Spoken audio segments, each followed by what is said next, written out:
Aproveitando que estamos bem no comecinho desse tempo da quaresma, eu queria trazer para vocês o que São Pio X, no seu Catecismo Maior, fala a respeito desse tempo. Esse Catecismo Maior é fantástico, pessoal. Além dele ter uma primeira parte, né, o central aqui, que é a doutrina, a exposição da doutrina da igreja, né, num formato extremamente didático, que é em perguntas e respostas, ele ainda tem alguns anexos aqui que eu acho interessantíssimos. Né? Um deles trazendo um grande resumo da nossa história, pessoal, desde a história de Israel, a história da Nova Aliança, do Novo Testamento e ainda a história da igreja. Então ele traz um grande resumo maravilhoso aqui. E depois ele traz também um outro anexo, algo a respeito das festas da igreja. Quando eu digo festas aqui é no sentido mais abrangente, tá, pessoal? Um gênero dentro do qual estão as solenidades, as festas no sentido mais específico, as comemorações, etc. E os tempos fortes, né? A quaresma, o advento, o Natal, a quaresma, em que estamos, e a Páscoa. Então aqui ele vai dizer, a respeito da quaresma, no mesmo estilo de perguntas e respostas, ele vai dizer o seguinte: o que é a quaresma? A quaresma é um tempo de jejum e de penitência instituído pela igreja por tradição apostólica.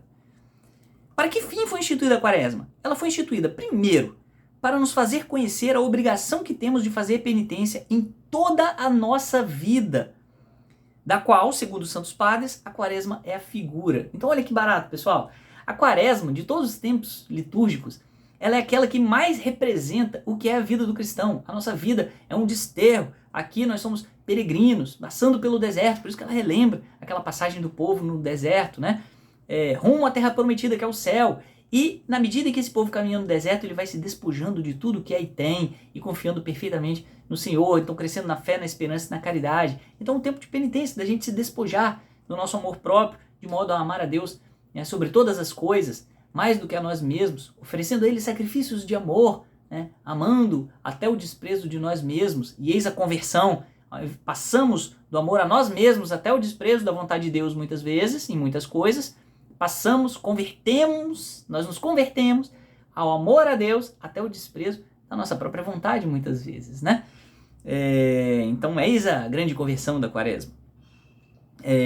E terceiro motivo pelo qual foi instituída, segundo motivo pelo qual foi instituída a quaresma, para imitar de algum modo o rigoroso jejum de 40 dias que Jesus Cristo fez no deserto, também na sua peregrinação, pessoal, rumo ao quê? Rumo à vontade do Pai, abdicando da própria vontade, né?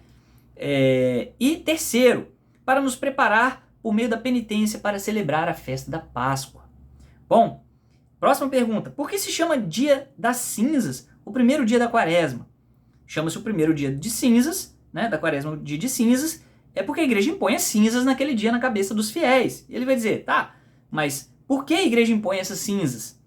A igreja, no princípio da quaresma, impõe as cinzas a fim de que nós, lembrando-nos de que somos pó, e de que após a morte nos havemos de reduzir a pó, nos humilhemos e façamos penitência dos nossos pecados enquanto temos tempo. Com que disposição devemos receber aquelas cinzas? Bom, com o coração contrito e humilhado, e com a santa resolução, ou seja, com firme propósito, nós lá recebemos as nossas cinzas com firme propósito de quê? De passar a quaresma em obras de penitência. Ou seja, nós vamos realizar bem aquilo que nós recebemos naquele dia, passando mesmo, fazendo penitência ao longo dessa quaresma. O que devemos fazer, e aqui chegamos no ponto onde eu queria, principal, o que devemos fazer para passar bem a quaresma, segundo o espírito da igreja? Ou seja, afinal de contas, o que nós devemos fazer nesse tempo? Para passar bem a quaresma, segundo o espírito da igreja, devemos fazer 4 coisas. Primeira, observar exatamente o jejum e mortificar-nos, não só nas coisas ilícitas e perigosas, mas ainda quando pudermos, nas coisas lícitas. Então, vejam bem, pessoal, e ele vai dar um exemplo, como seria, por exemplo, moderar-nos nas recreações, ou seja, nas diversões, né? Observe o seguinte, então, essa conversa de que não devemos fazer jejum de fofocas, de não sei o que lá, mas pessoal, isso aí não é penitência, mortificação e jejum, né? Isso aí é o mínimo, nós precisamos parar de ofender a Deus, né? Não ofender a Deus não é uma obra que fazemos em olha, Senhor, olha quanto mérito eu tenho, olha como estou fazendo uma obra agradável aos seus olhos, eu não estou te ofendendo, não estou te dando cusparadas, né? Mas é o mínimo que nós devemos fazer, é parar de ofender a Deus. Então o pecado, pessoal, para com esse negócio de jejum de fofoca, de jejum de palavrão. Isso aí é a nossa obrigação isso aí é pra gente não ir pro inferno, ou pelo menos não purgar bastante depois no purgatório, caso a gente não faça isso de forma grave, né? Agora, o que nós temos que fazer, e o propósito mesmo do jejum, da penitência, enfim, da penitência e das mortificações, né, dentre as quais a gente tem jejum, abstinência e tantas outras coisas que a gente pode fazer,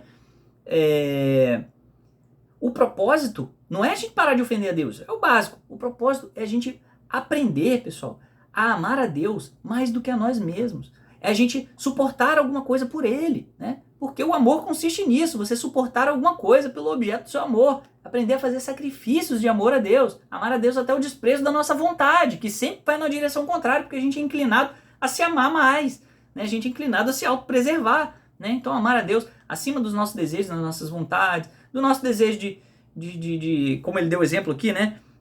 De recreações, ou seja, de fugir da dor e buscar o prazer. Então é um tempo que a gente faz penitência justamente para buscar um pouquinho de dor, fugir do prazer e falar, olha, Senhor, isso aqui eu faço por amor a vós, né? Então é nesse sentido. Então é nas coisas lícitas que a gente faz essas penitências, tá, pessoal? Cuidado com essa ciladinha aí, que ela é muito, muito superficialzinha, tá? Essa coisa de jejum de palavra de fofoca. Depois, o segundo motivo pelo qual, o segundo modo, né, a segunda coisa que devemos fazer para viver bem o tempo da quaresma, fazer orações, esmolas e outras obras de caridade cristã para com o próximo, mais do que em qualquer outro tempo. Aqui, pessoal, observem que ele fala de obras de misericórdia corporal e espiritual, mas ele fala também de oração, né? Então não é só o próximo, também a nossa relação com Deus, pessoal. Então, as nossas orações, a gente poderia colocar aqui dentro disso, né, os nossos exames de consciência, as nossas meditações da paixão de Cristo, que a gente faz, por exemplo, na Via Sacra, né, e tudo mais. Então, mais do que em qualquer outro tempo. Então, tem um momento bom da gente intensificar essas coisas, não simplesmente manter o ritmo de sempre, tá, pessoal? Porque é uma época realmente da gente dar aquele salto intenso de rasgar os nossos corações de Jesus Cristo. Como a gente não consegue viver uma vida inteira na intensidade máxima, esse é o tempo da gente alcançar essa intensidade máxima e depois voltar ao nosso normal, né? E terceiro, coisa para a gente viver bem esse tempo da quaresma, ouvir a palavra de Deus, não por mero costume ou curiosidade, mas com o desejo de pô-la em prática, né? De pôr em prática as verdades que ouvimos.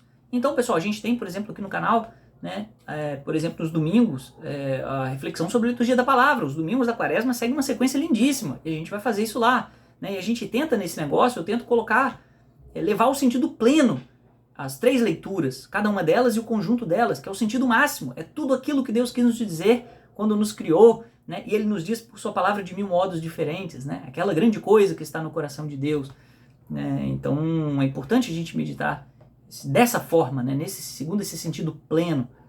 E a quarta coisa, pessoal, para a gente viver bem esse tempo, ter grande cuidado em nos prepararmos para a confissão, para tornar mais meritório o jejum e para nos dispormos melhor para a comunhão pascal. Então um tempo de exames de consciência e um tempo muito propício para as confissões. Aqueles que já confessam frequentemente, façam uma confissão ainda mais bem feita, né? Procurem fazê-la com realmente um coração contrito. E aqueles que já têm tempo que não se confessam, é um ótimo momento para voltarem a e criarem esse hábito da confissão sacramental. Então, Deus nos abençoe, nos dê muitas graças, né, e nos disponha bem o coração nesse tempo da quaresma.